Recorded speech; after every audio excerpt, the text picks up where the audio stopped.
करते थे, और वो बलि के साथ खिलाफ थे कि बलि ना करवाओ आप।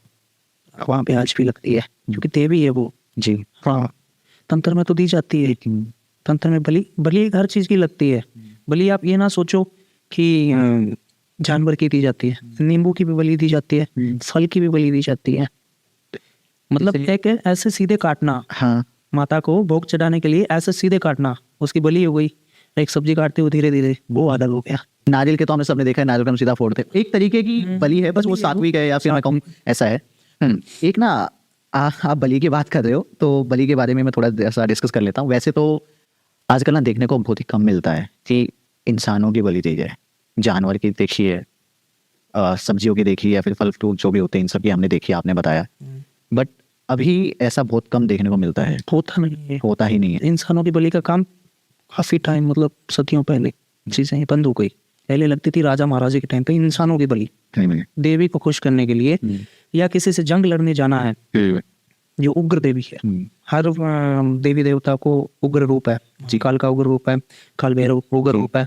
गणपति जी हैं, कोई कहते हैं गणपति जी शुभ काम में पूजे जाते हैं। एक अघोर गणपति भी होते हैं जो शमशान में भी पूजे जाते हैं। तो हर एक देव का उग्र रूप है, जैसे हमारा भी एक उग्र रूप होता है। अभी हम आराम से बात कर रहे हैं और किसी के साथ झगड़ा करें तो वो गुस्से का रूप हो गया। पूरा इंसान ही लगता है कि दूसरा ही। हाँ हाँ, वही नहीं, वही उग्र रूप है। वो जो उग्र रूप होते हैं वो इन चीजों में पूजे जाते हैं, शमशान घाट तंत्र क्रिया में। जी हाँ, तो पहले जो तंत्र होता था, जैसे उसमें इंसानों की बलि दे देते थे, तो वो उसी हिसाब से उतना ही स्ट्रॉन्ग होता होगा, पावरफुल होता होगा जितनी बड़ी बलि है अभी है। तो आई थिंक उतना स्ट्रॉन्ग तंत्र नहीं होता होगा पहले के मुकाबले। ऐसा तो आपने उसी बलि का हिसाब बदल गया थोड़ा। कामरूप नाम सुना आपने? नहीं। कामरूप नहीं। ये एक गांव है, जी। तंत्र का गढ़ है कामरूप, ठीक है। ये एक ऐसा गढ़ था, वहाँ पे लेडीज, जो लेडीज लोग होती थी। मयूंग गांव के बारे में। कामरूप, हाँ, ये एक ही है। अच्छा एक ही है। हाँ, मयूंग। जी। कामरूप कामाख्या के पास में आ जाता है। मयूंग की जो चीजें थी वो भी बहुत पावरफुल थी। और मयूंग का जो कार्य था वो भी पावरफुल होता था, मतलब एक होता था।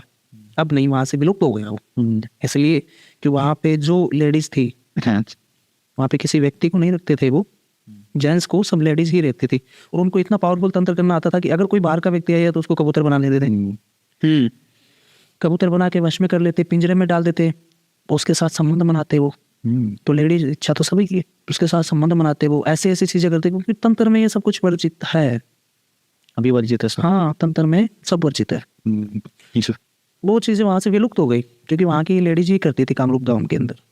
अभी क्या है ना, चीजें थोड़े चेंज हो रही हैं, राजा महाराजा वाला टाइम नहीं है, मतलब मनमर्जी नहीं चलती है कि इंसान की बलि की आपने कहा था कि वो इंसान की जो बलि पहले के टाइम में तो दी जाती थी, वो उतनी स्ट्रांग होगी। स्ट्रॉन्ग इसलिए होती थी कि वो लोग जो राजा महाराजा होते थे युद्ध के समय पे देवी को प्रकट करते थे और उनको बलि देते थे कि हे माँ हमको शक्ति देना।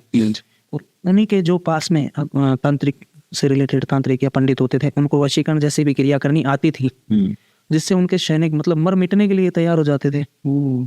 होते थे ना, होते थे। जैसा आपने फिल्मों में देखा है, हम सब ने, सेना आक्रमण करो, मरो चाहे मारो सामने वाले को। और उसमें तो ज्यादातर ऐसा होता था कि भाई आपको मरने का ज्यादा चांस है, बचने के कम। बचने के कम है, और वो बिना मतलब कुछ खाए पिए भूखे तीसे मतलब लड़ रहे हैं वो। लड़ रहे हैं किस लिए? वशीकरण। हाँ, बस वशीकरण, कंट्रोल में करना उनको, कंट्रोल में देवी को बलि दे के, मतलब इंसानी बलि पहले दी जाती थी, सदियों पुरानी बात है, अब नहीं दी जाती है, वर्जित भी नहीं है। वो पहले के जमाने के लोग थे, राजा महाराजा, उस समय उनका राजपाट था, तो चल जाती थी ऐसी चीजें। जी।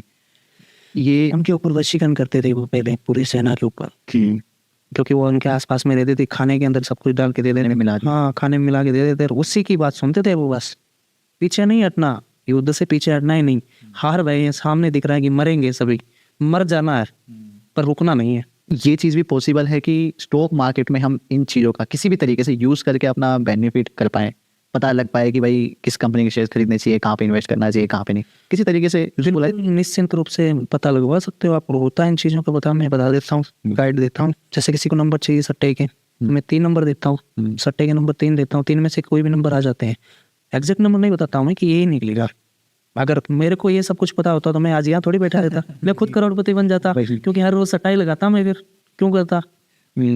अब तो पैसे से रिलेटेड जब 99% काम हो रहा है तो फिर मैं सट्टा लगाता ना। सही। आज 1000 का लगाया तो 1000 के 10,000 बेनिफिट हुए, कल वो लगा दिया, ऐसे तो महीने में करोड़पति बन जाता। 3 नंबर बताऊंगा, तीनों में से कोई भी आ सकते कोई हैं। भी आ सकता है। और उनके लिए देखो कई बार क्या होता है, कुछ लोग अपने फायदे के लिए करवाते हैं कि मेरा लॉस हो गया है, कुछ ऐसी चीज मेरे को बताओ कि मेरा कर्जा सारा उतर जाए, ऐसा हो जाए वैसा हो जाए। बिठा भी देते हैं कुछ लोगों को, कोई बात नहीं तू ऐसे ऐसे कर ले तेरा हो जाएगा, और हो जाता है उसका। पर वो पुण्य के लिए कुछ नहीं निकालता है। धन की शुद्धि दान करने से होती है। धन होता है ना, कोई धनवान व्यक्ति है जी। उस धन की शुद्धि करना चाहता है, क्योंकि पाप की कमाई तो कहीं ना कहीं से तो आती ही आती है ना। उसकी शुद्धि करना, उसको धन को आगे बढ़ाना और आगे बढ़ाना। मतलब आप आज आपके पास में लाख रुपए पड़े हैं जी। लाख रुपए पड़े हैं, आपने ऐसे कर्म किया है जैसे सट्टा खेला है या कोई लॉटरी जीती है, वो आपने मेहनत तो की नहीं है ना, आया तो ऐसे ही है। तो उसकी अब आपको शुद्धि करनी है। शुद्धि करने के लिए आप दान करो। सांवरिया सेठ कभी यूट्यूब पे नाम सर्च करना, राजस्थान में तो सभी जानते हैं। वो वहां पे जब गल्ला खुलता है तो करोड़ों रुपए की, मतलब एक उनके साथ पार्टनर ही करते हैं जो 2 नंबर के काम करते हैं ना, अमल डोडा जो भी सप्लायर हो गए, ऐसे ऐसे गुंडे जो उनके साथ डील करते हैं, 50-50 में कर लेते हैं। सांवरिया सेठ कृष्ण भगवान का रूप है जी। वहाँ पे डील करते हैं और उनका काम सफल भी होता है। कभी हम नेट पे सर्च करना कि सांवलिया सेठ के मतलब अपार धन कितना, मतलब गल्ला जब खुलता है ना, गवर्नमेंट में है वो, तो 10-10 मशीनें लगती हैं, 20-20 किलो के हिसाब से सोना आता है वहाँ पे। और वहाँ पे दान चढ़ाने वाले 1000-2000 नहीं, गड्डी की गड्डी डालते हैं पूरी, 10-10 20-20 बंडल साथ में डालते हैं। फोन पे के स्कैनर लगे हैं, करोड़ों रुपए तो फोन पे आते हैं। स्कैनर है आपके पास में, स्कैन करके आपका बेनिफिट हो गया, आपका काम बन गया। आपने 20% की डिमांड की है जी। लाख रुपए, तो 20% 20,000 रुपये डाल दिया, 80,000 रुपये आपके पास रख लिए। ऐसे धन की शुद्धि दान करने से होती है। जी।